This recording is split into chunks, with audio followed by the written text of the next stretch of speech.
I've always loved the dark.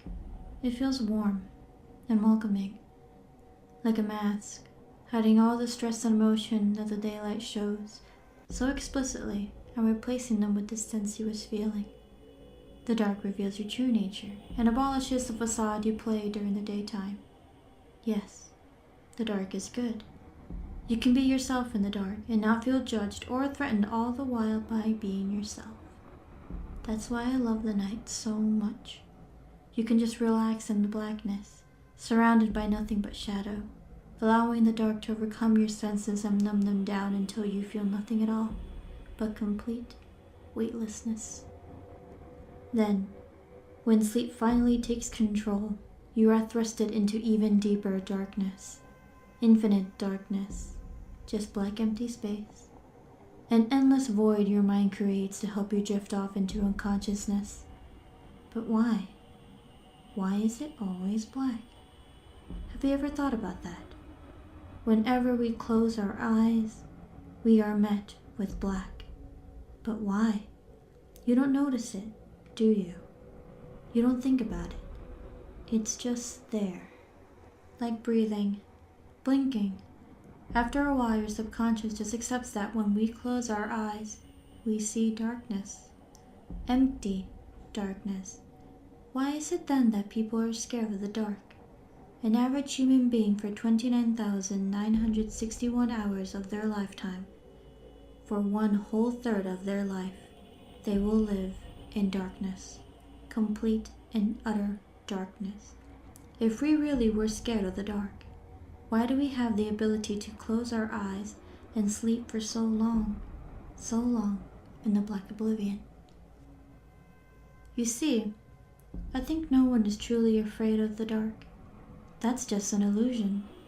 An illusion we produce to trick ourselves into thinking that there is no such thing as monsters. We all have heard that story, haven't we? About the night terrors that roam around in the night, claws raised, teeth bared, ready to attack the young, naive child as they sleep in their beds, unaware of their demonic presence because they can't see them. Don't lie to yourself.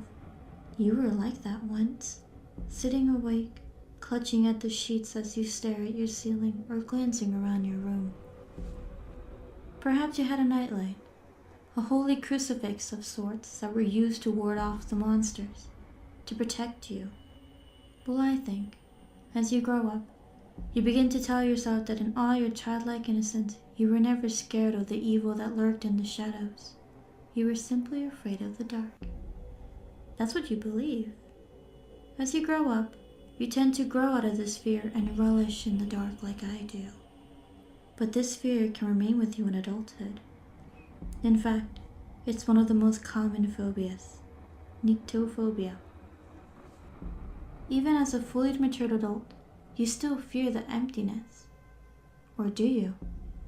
You see, the statistics prove that we spend a long time sleeping, a long time in the dark.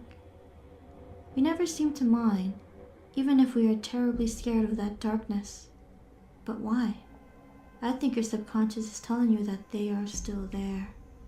A small part of you still holds strong on your childhood memories of being alone in the dark with the night terrors. But this time, you have no light to guard you. Obviously, adults don't tend to own those little night lights anymore, do they? They say they don't need them anymore. They call it a silly childhood fear of the dark. They say there is no such thing as night terrors. But what do they know? If they lived long enough to mature into adulthood, they've probably never seen one. My opinion is that we all have Nyctophilia, a general love for the dark that helps us sleep, even those that claim they have a fear for the night. They love the dark. I love the dark. You really were never scared of the dark. It really was an illusion our mind created to reassure ourselves we are safe at night. To reassure us that there are no such things as night terrors. I love the dark. I've always have. It feels homely, warm and comforting, like I've always been in the dark. It's fun being in the dark, feeling free, feeling safe. I know you like the dark too. When you come home from work, tired and tense, and you flop onto your bed, stretching your aching muscles, getting ready to sleep. Yes, you love the dark. I know. You still fear it though. An occasional scan around your room before you allow your body to shift into sleep mode. It's amusing, really. You know damn straight what you fear, and it ain't the dark. It's me. I like watching you sleep. The way you toss and turn, the way you sigh contently when you get comfortable, the way you jump up in surprise when you hear a noise. You haven't changed much from when you were a child. Not really. You still fear me. But this time, I'm not going to let you get away. You are unprotected now. No nightlight. No nothing. Completely and utterly alone in the dark. With me. I've always loved the dark. So have you.